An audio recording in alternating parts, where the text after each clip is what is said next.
Hello, kindred spirits. How are you? So, before you listen to this podcast, go on YouTube or Spotify and download Set My Soul on Fire by Janis Joplin. And that, my friends, is just one of the themes, but a major, huge theme for this year. If you're driving, find that. Turn that music up as loud as you can and listen. If you're at home, get up and move your body to this song. It is amazing.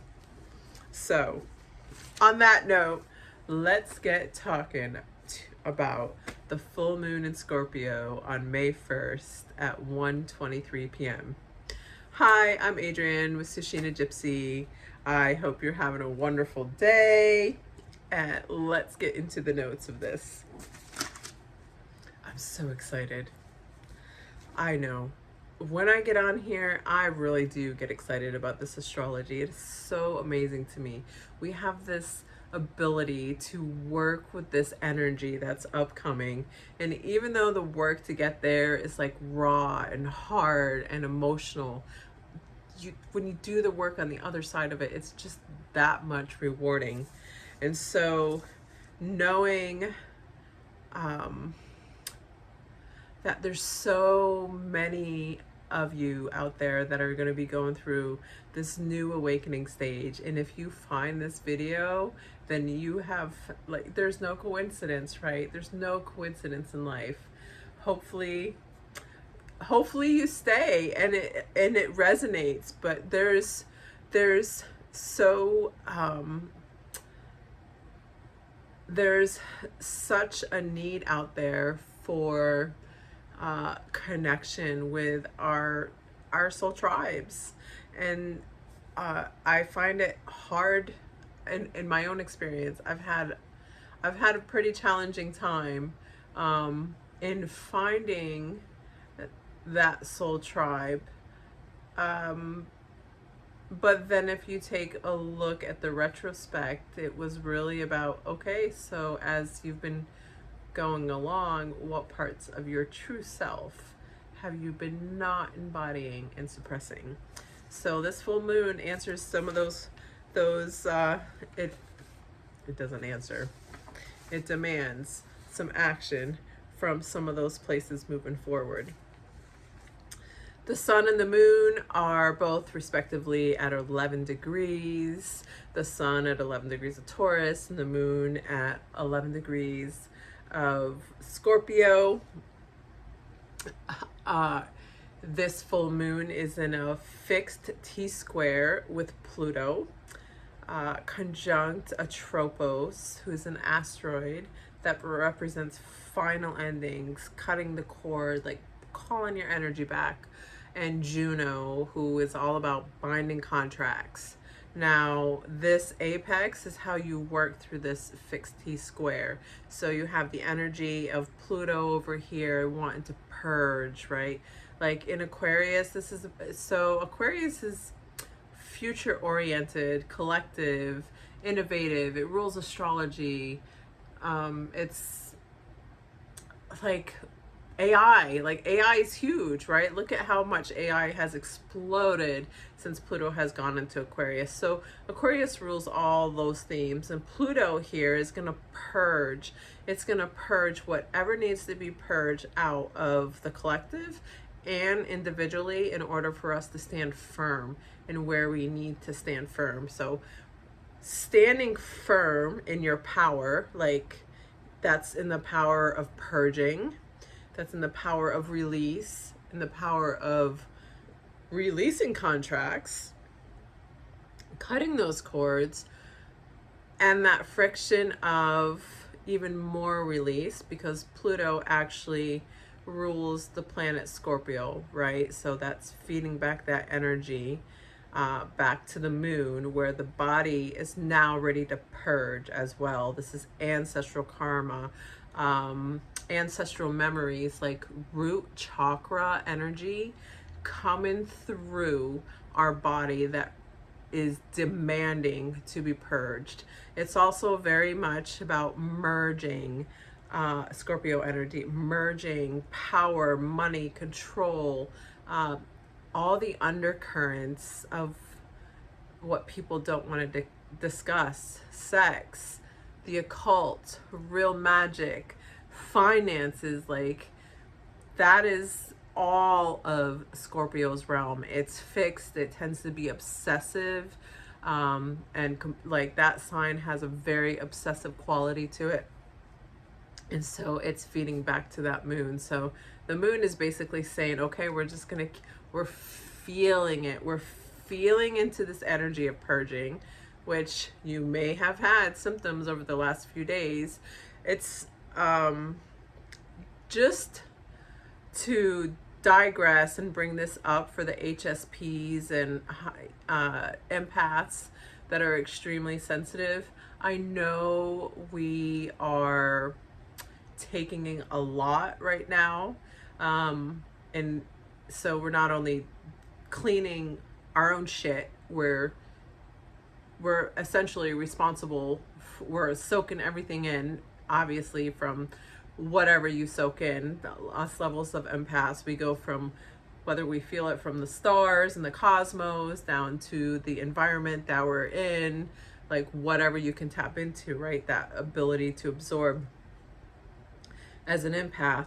But in the evolution of your empath work, I say work, it's like life. It's just life. It's like the lessons that we have of empath.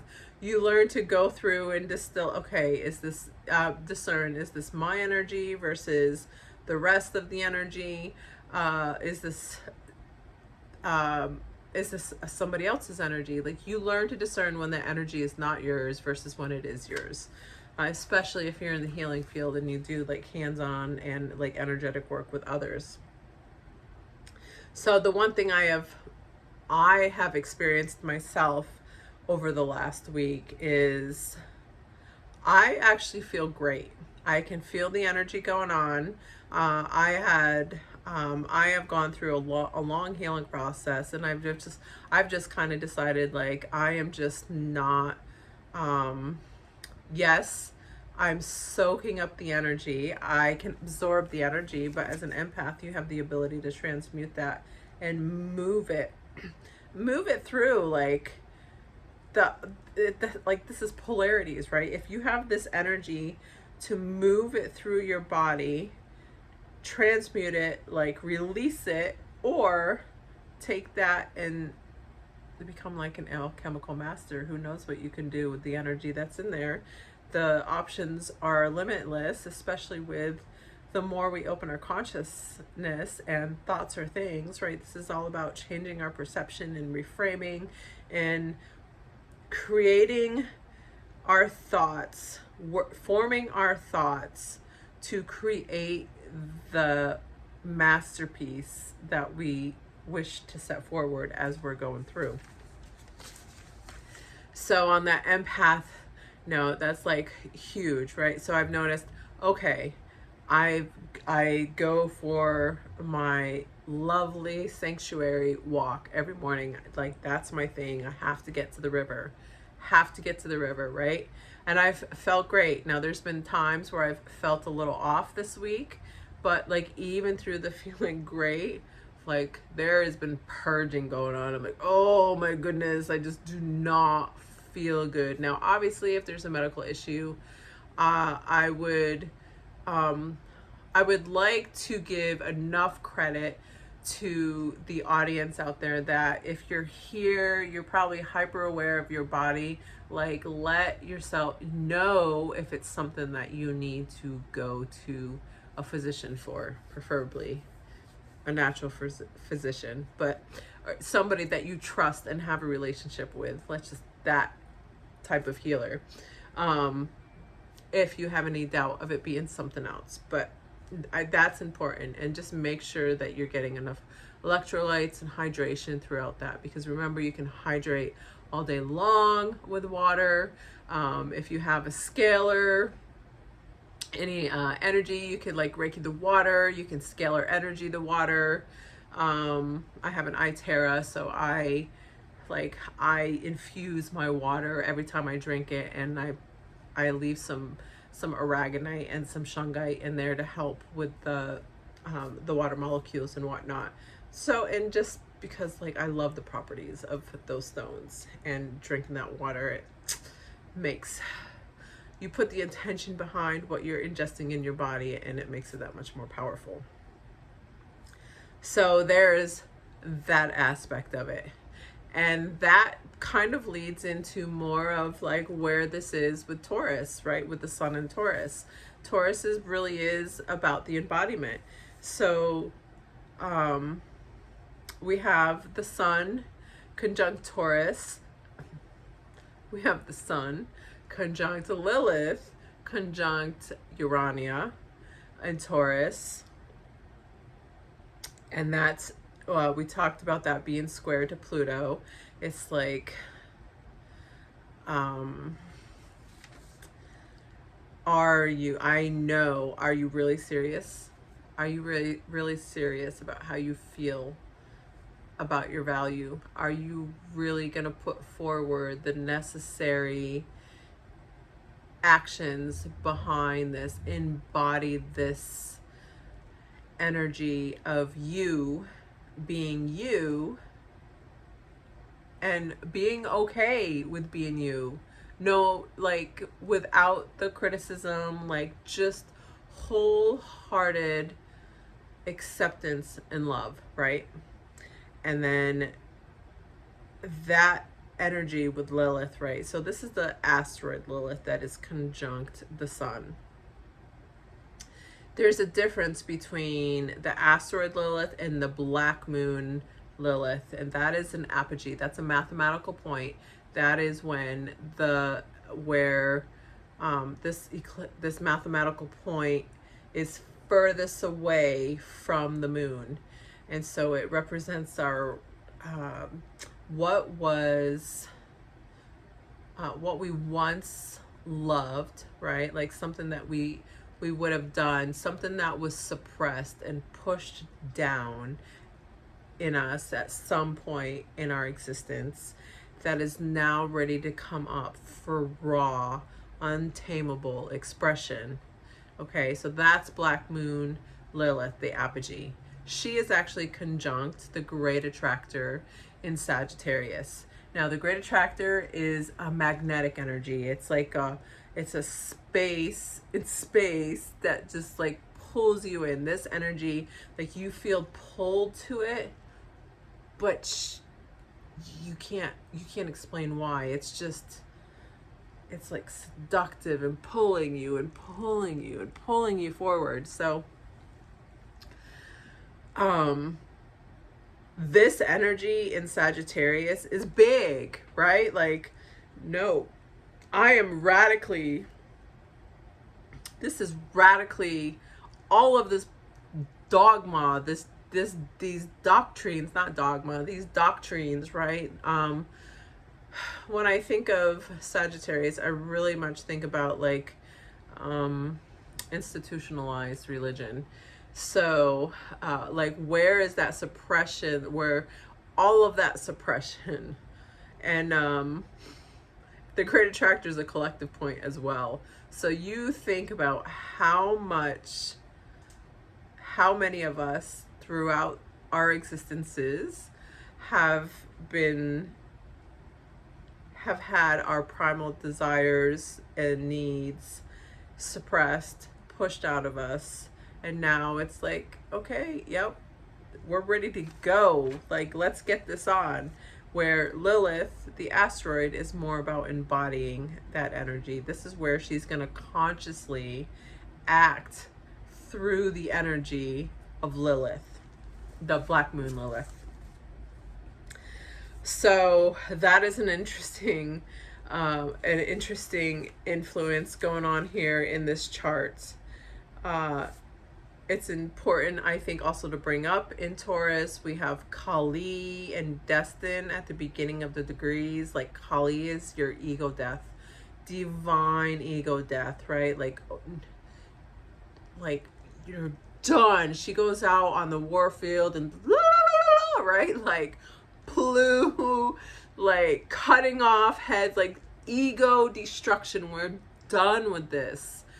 Done with this. So again, she is reiterating that, cutting out all of those areas. Like this is destined for us to have this ego death. And I think it's important to bring ritual into this and honor these deaths that we're going through. We've really brought, I think ritual has really escaped out of our lives, and it adds such an important aspect into everything that we're doing. It adds more of that intention, and I think it's something that's coming back. I've seen it popping up quite a bit.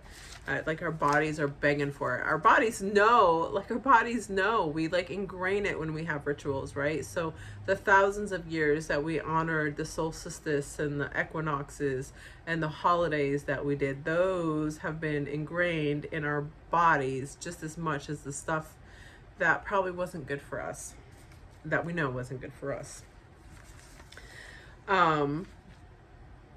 Now this sun, there's another fixed T-square here with Eros in Leo as the apex, squaring the sun and the moon. And this just reiterates on even more so with the masculine side, about like bringing that creative, expressing that creative desire that fuels you. This is like Kundalini energy. Like this is the raw creative male energy moving through you in your system. So this is like fighting.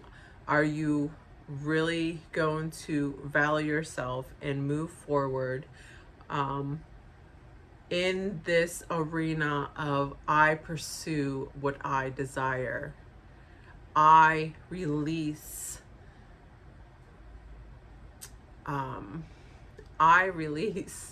the need to not express myself, right? So there's some beautiful energy here adding to that, and it's square to the moon. It's like, where am I being pushed to really feel that desire, right? We've got fire, Eros, fire over here, squaring the moon in Scorpio, that fixed water. So like there's some like steam adding up. It's like fire, light, boiling. What desire is boiling inside you that you are ready to release? So you're going to have your desire as an access point that needs release and embodiment, as well as the patterns that no longer serve you, the contracts that no longer serve you over here. What do you need to release? What is coming from release versus where do you now embody that energy, right? So that's huge. And that's the sun and Lilith and Urania, they're sextile Isis in Cancer. So we have some connections with all this energy in Cancer and Taurus moving back, right? This is opportunity. Cancer rules, maternal lineage, usually the nurturing parent. It rules ancestral lineage as well. Like this is the maternal line going back. What nurtures you? What are you doing to nurture others? Holding compassion, right? And Jupiter is still in Cancer right now, so that's big. This is being amplified with this energy. And so Isis is about regeneration, and I mean, she brought think of how she brought her husband back. Do not keep your options open as far as how regeneration needs to happen. Actually, Osiris is more of the regeneration. Isis brings in that rebirth feeling, but Osiris has been pretty active in the chart throughout the year as well. Excuse me. Now, we talked about Pluto as far as being the ruler of Scorpio and him being in Aquarius, but let's talk about his other co-ruler, Mars. Mars is in Aries right now. Mars is conjunct Persephone. They're about a 2-degree orb away from each other, 18 and 19 degrees, 18, somewhere around there. So Mars is actually Mars is at 18 degrees and or 19 degrees, and it's square Jupiter in Cancer. So this is pushing us that, so you've got Persephone, which is the asteroid that represents initiation. Like, where are you now deciding to go into the underworld, to go into this person that you are now becoming, right? It adds that will, that action. This is what would have Persephone moving through the underworld with courage and just impulse. And so now we're squaring that. We're adding that friction with Jupiter in Cancer, meaning that energy is coming out. It's moving through big. It like courage feels big, like go, like defending that which you consider home, which you consider safe, which you consider family, like all of that. That is like high energy, amping it all up. And I love that for this energy, because we still have all this Aries energy over here, right? We have Saturn in Aries in the mid degrees, and that is actually it's at 9 degrees. So it's actually Saturn.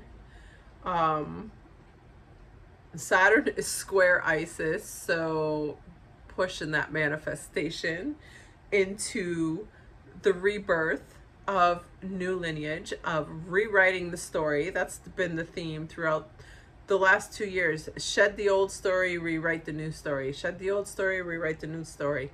Here we go again, right? More of this rewriting. And Saturn is also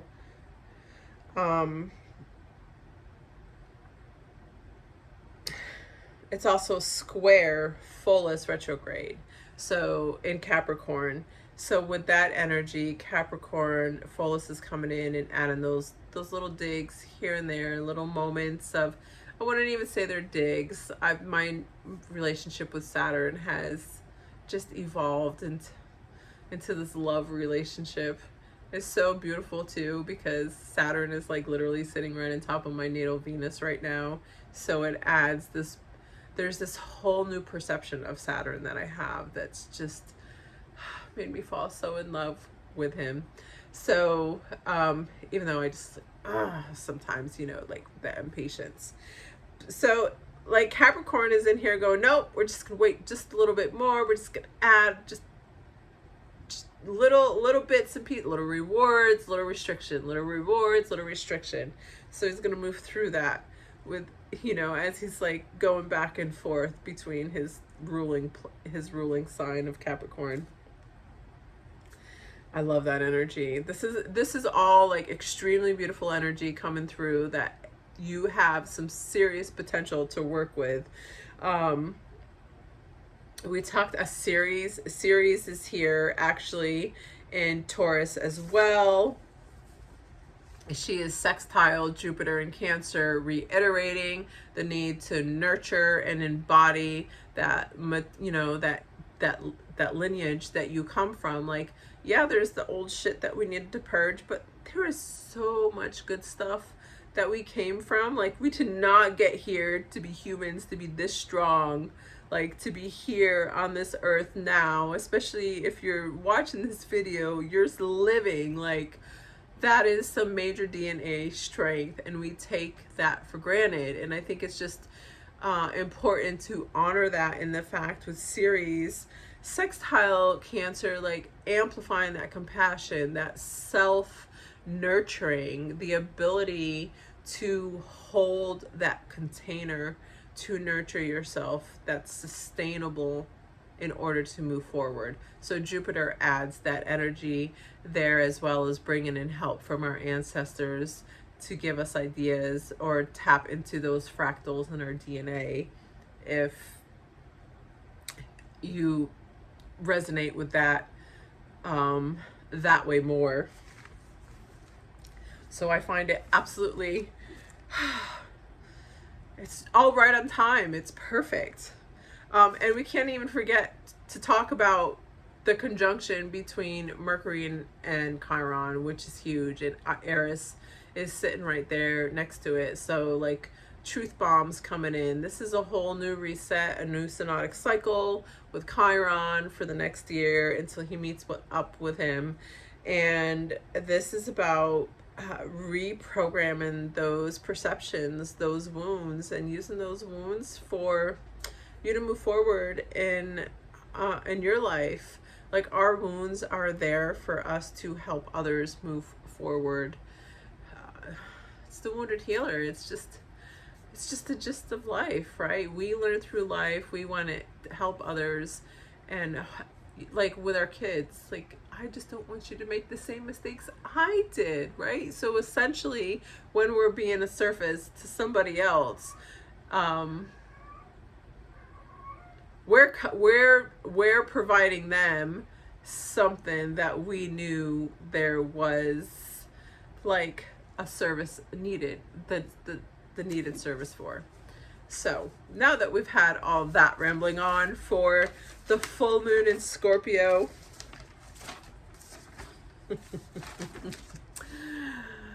oh, I am so glad that you may have stayed through. If you stayed through here, if you liked the video, go ahead, hit subscribe on the bottom. Follow me at Sushina Gypsy. I am open for cosmic navigation sessions, and I have some oracle drops. I have an oracle drop series here where you can ask some questions that are different. They have different tiers where you get like one question and you can send it up through Facebook Messenger after paying. They're different tiered prices. You can find those on my website, which is listed below. There's also the pattern activator, and then there's like a deep threshold, a deep pulse, which gets into like a 30-minute session, and you can book some of those sessions if you want to have a private Zoom session. I think that is important, like, to be able to sit down and talk about the chart and feel where exactly this energy is working for you, and where those patterns would be great to get some clarity on. Though the clarity that's been coming through with Uranus in Gemini has been absolutely amazing. So on that note, I hope you liked the video. I hope you have a wonderful full moon, and I will see you on the next video. Thanks so much, and have a wonderful weekend.